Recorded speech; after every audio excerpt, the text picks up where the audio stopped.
You're listening to Synergy to Synastry, the podcast where two corporate girlies called to follow their intuition take you on a journey of self-exploration through metaphysical modalities. I'm Christine, intuitive coach and clairvoyant. And I'm Renee, psychic intuitive and astrologer. We're excited that you're here and honored to be your spiritual guides. If you enjoy this podcast, make sure to subscribe, rate, and review wherever you listen.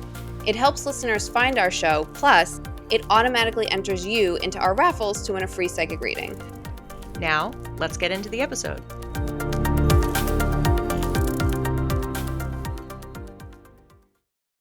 Welcome to a very special listener episode of Synergy to Synastry. Today, we'll be answering some questions from our podcast listeners, as well as sharing a live reading with a listener.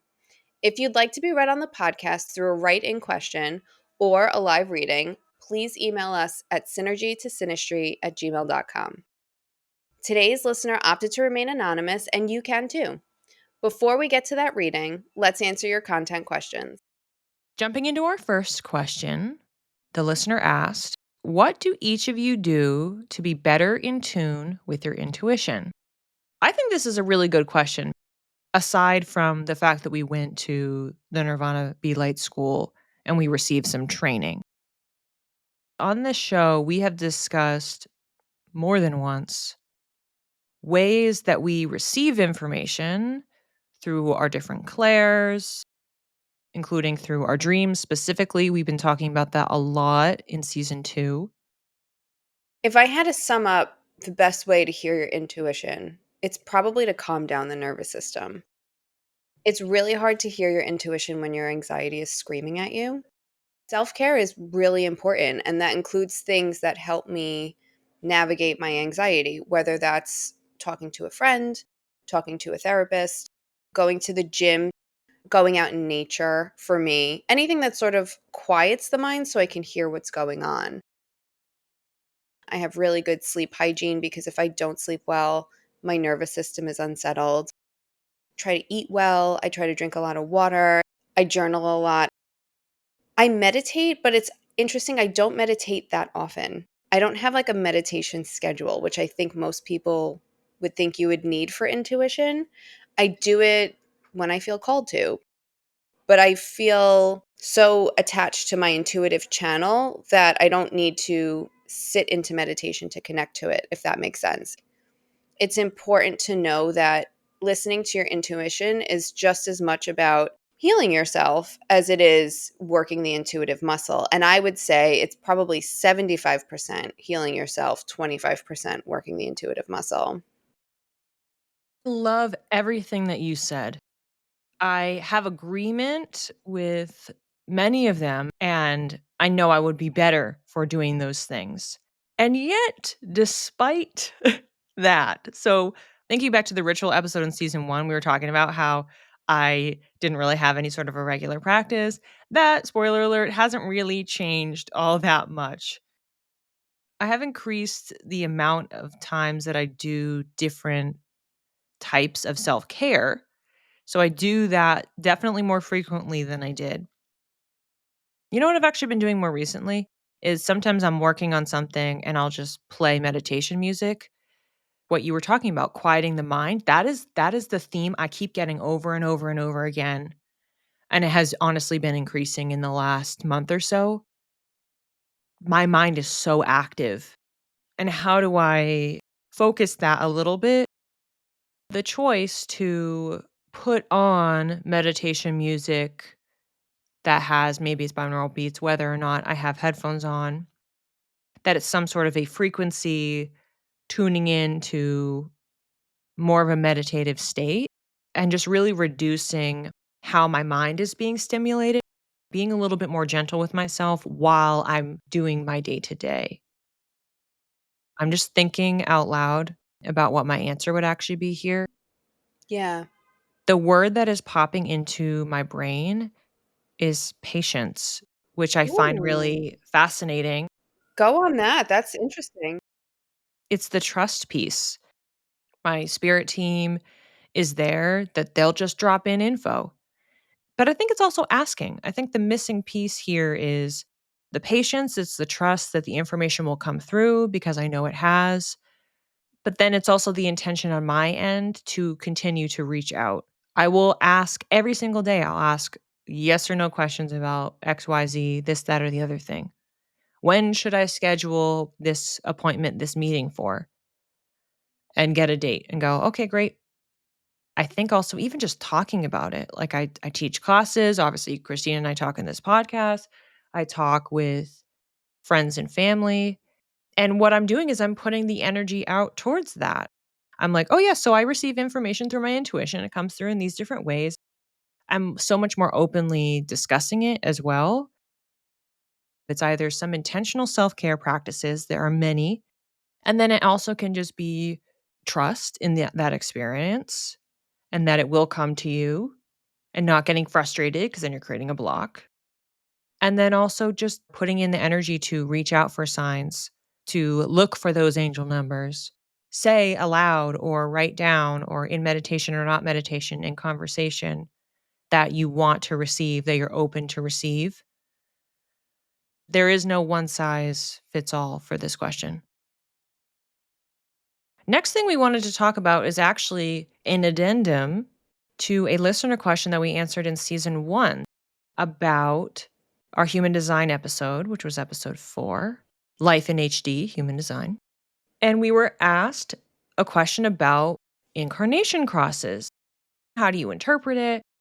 Christine had a little update that she wanted to share.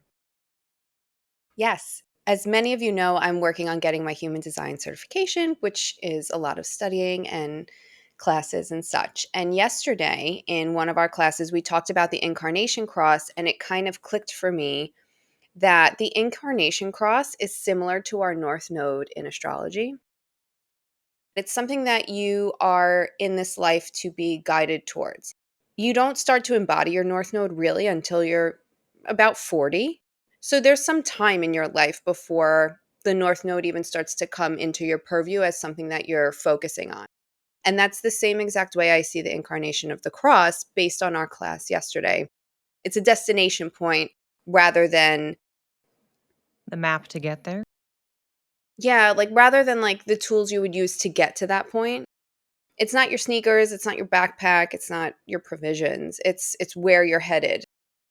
But I just thought it was fascinating, and in learning multiple modalities, I like being able to explain one thing via the other. Now we'll need a second follow up on what the equivalent of the South Node is. Oh, yeah. I'll let you know when I get there.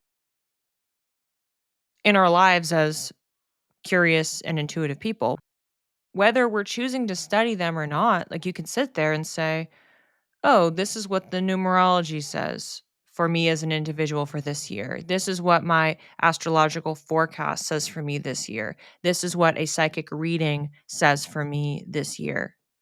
This is what my human design says for tools that I can use.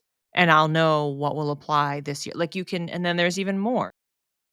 I just think it's so fascinating and illuminating. And hopefully, by this point in our podcast, whether you have gone down the rabbit hole with any of the modalities that we've talked about, just your general exposure to them by listening to this podcast, maybe you're seeing some of those little connections as well.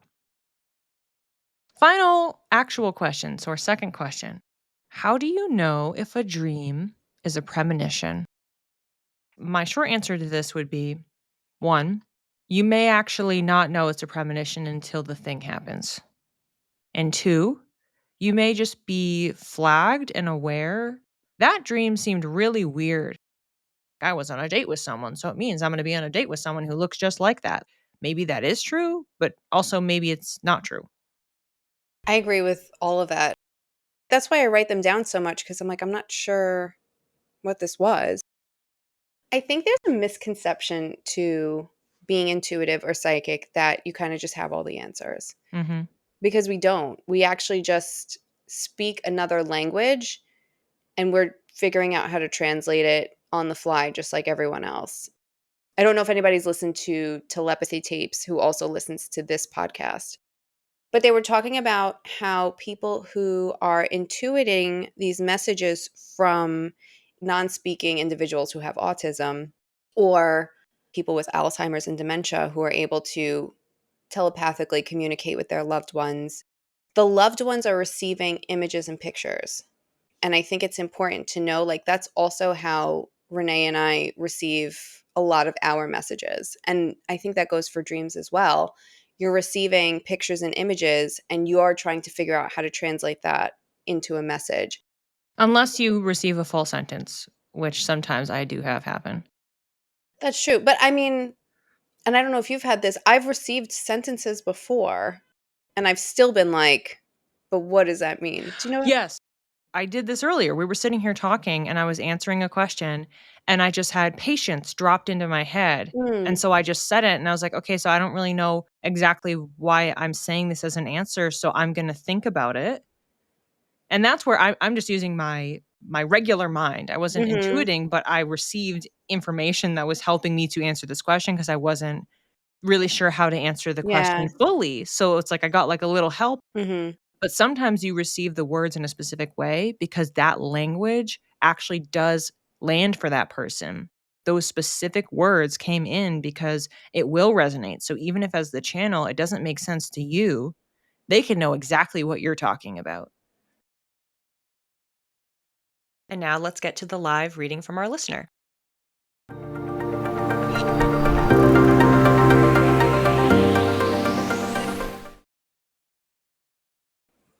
So I was seeing just a snowman and it looks really small and it's actually set up kind of far away. Interestingly enough, it's shivering. So it feels like there's like a little bit of a adjustment to the energy of change. I'm seeing like people coming over and interacting with the snowman. New circle, new context. And it's like in the song where it's like the corn cob pipe, the snowman is like being handed like the little pipe, being given accessories and like add-ons that feel like a value add. My whole, like, reading screen became, like, a navy blue or, like, a cobalt blue, and it was, like, the material of sheets. And then I also saw a tribal tattoo, and I don't know if that resonates for you. I had spirit clear that out and give me another image. They were specifically showing me new blooms, and they were, like, these little white flowers, and it wasn't baby's breath, but it was, like, tiny white flowers with, like, 4 petals to a flower, if that makes sense.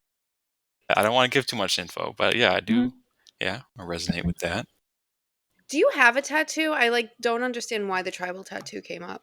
No, right? No, no, I haven't thought about one either. So, or like had any ideas of, or like dreams of getting one.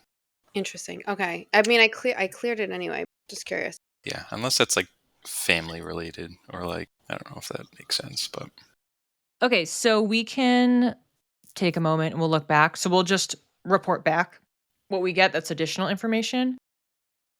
I'm getting put back into the scene where the snowman is receiving the little corncob pipe and it lights on fire. It's kind of disintegrating. And I'm watching the characters in the scene and they are kind of unfazed. You can try things out and say, "Do I want to use this? Do I like that thing?" It does seem like it's actually object related or item related or like values, assets related. And then deciding, "You know what? I've tried that out. I actually don't think it's for me. I don't want that." Like metaphorically burn that, like I can get rid of it. I am using cards from the moon deck to supplement today's reading. I'm just going to flip over the card because, oh, they're upside down. Wow. Okay. So this is so interesting. The card that I got is the worth card. I free myself from critical thoughts towards my body and my worth. This is like an empowerment card. And the only way that you can determine whether something is for you or not for you is to understand your values and what is in alignment.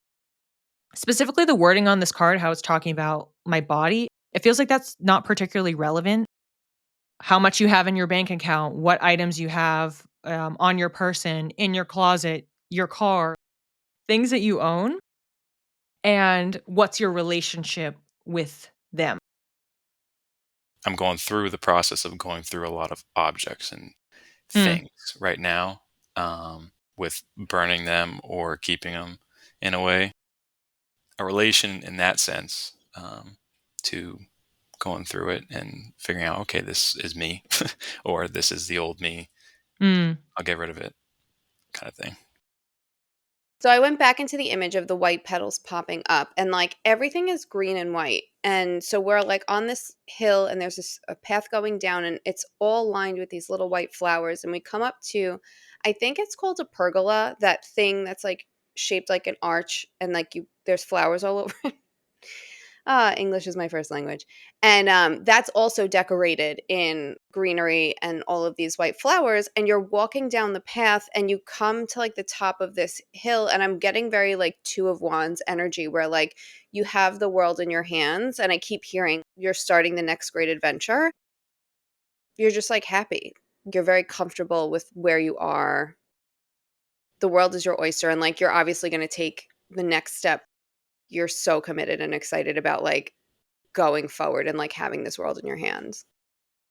Oh, I am. Yeah. Okay, good. No, it definitely applies to, well, like where I'm at right now. And I feel like just the next upcoming year as well, or and beyond, kind of where I'm at in my life, building towards that kind of future, and that's exciting. Do you have any specific questions? I guess the first one I could do is, what important lessons can I learn from my current relationship? And this is a romantic relationship, right? Correct. The thing that is immediately flying right into my brain is boundaries, time, space, money, things like that, and setting certain parameters around the exchange. So like what's exchanged and what's shared. What I'm seeing is like a figure kind of like tiptoeing across a line and then tipping back and just like walking forward, walking back. There's always an ebb and flow because your boundaries are going to change, your partner's boundaries are going to change. It's important to continuously check in what the edges are of comfort, security, safety, but it feels like it's heavily in the areas of time, money, and physical space, like how often you're engaging or like with each other. It's so funny that that's what you said because I kind of got something similar from a different angle. So I immediately heard communication and I feel like spirit's like very excited and like buzzy. What I'm hearing is like speak up and make sure to listen to their side. It's us against the problem, not us against each other. When your partner comes to you and has something to say that may feel triggering or rile you up, it kind of feels like take a beat. And then maybe the next day, once you've collected your thoughts and figured out how to articulate things and it doesn't feel so triggering. And it's similar to what Renee was saying. Does this work for you? This works for me. This doesn't work, blah, blah, blah. But if it feels like specifically in this relationship, like communication is really what you're here to figure out together. And that's beautiful. And it's not just on you, it's on your partner as well. Since the beginning of, me and my partner's relationship, we made sure that, communication was like the number one. I am someone who would rather talk about it right away rather than sleeping on it. We don't fight often, so I feel like that shows at least us two not obviously wanting to be combative with each other, and we've grown with our communication, and that's definitely been an important factor for us. We're always living our design. And then you come into a reading like this and it's like, oh yeah, like that is what we're meant to do. Like we are here to work on our communication. We've been doing that since the beginning. Like we know why we came together and like spirit's just confirming it for you. Another one, I guess, is, what are the key challenges I need to address in my career right now? Why does this feel like communication also? Because I'm seeing you like in a boardroom and you're talking and like you look great, you sound great, all of your points are immaculate, like nobody could argue with them, but everybody else at the table, like it's kind of like their heads are down or they're not paying attention.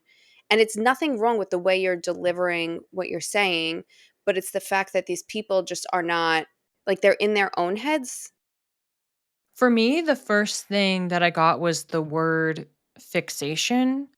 But I was immediately getting it paired with this visual of sorting information into different files.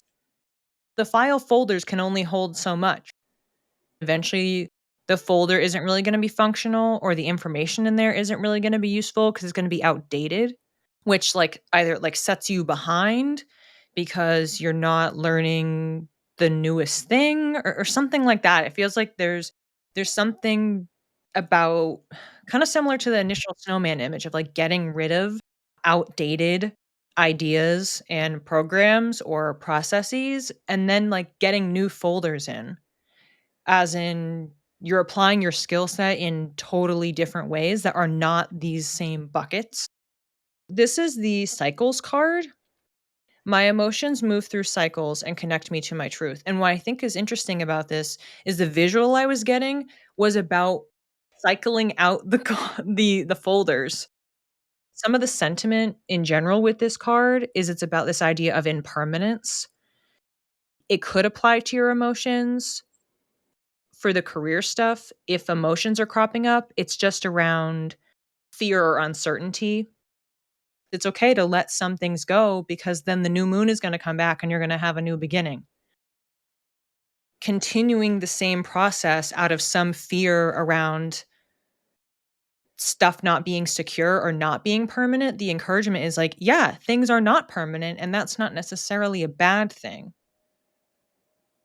I feel like with my job, like in my career, it is kind of on a loop, like of doing the similar things each day, or um, getting into those same routines that can probably be like replaced with new other like methods, or like just to expand my growth with everything. But then kind of what towards to like Christine, what she was saying was that it's um everyone's in their own heads in a way of focused on their own work or own things, that it kind of is just caring about themselves, so that I need to communicate what I would need to do to kind of help growing at the rate that I want to, because it's definitely hard at the point that I'm at. You're capable of being, like, 10 levels above where you are right now. Like, you're smart.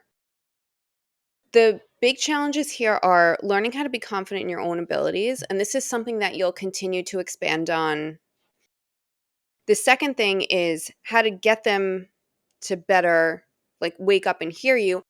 You just listen to them for like 5 minutes, and all of a sudden, like, the light turns on back in their heart. It's like golden, and they can hear you better because somebody has heard them. Sometimes we forget that, like, we're just humans at work. Yeah, I agree. In the past, I've done that, and then it just doesn't feel as like I've done as much in a way. Being more interactive with my coworkers makes me feel more involved with work I'm doing. So, is there like a free for all, like not a free for all, but like a great go to thing that both of you have to like wrap some like a session up or something like that, like a reading, or is it? We can give you a mantra, we can give you an inspired action. I'm in the middle of talking and I am getting something about self-care. The kind of classic self-care that people think about of a face mask or something, or like getting a massage, having fun, but it seems like also tucking in there that sometimes having fun can be doing nothing, quote unquote, but it's doing a little bit of reframing on how you're choosing to care for yourself. Doing a handmade, and maybe it's something that you and your fiance do together, but it's like it's some sort of a cucumber mask. As in like the it's a homemade mask, and it's like mashing up cucumbers and like mixing it with something else. So it's something that's really cooling. It probably would be wonderful in the summer. It could just be you, it could be the two of you together, but like some sort of like a cute little treat yourself moment that you don't have to do it every week, but it feels like if you can't squeak something in once a month, like do it at least once every quarter, a few times a year where you're just doing something that's like a little bit different and maybe not something that you might normally do for self-care. Yeah, I think we both need it.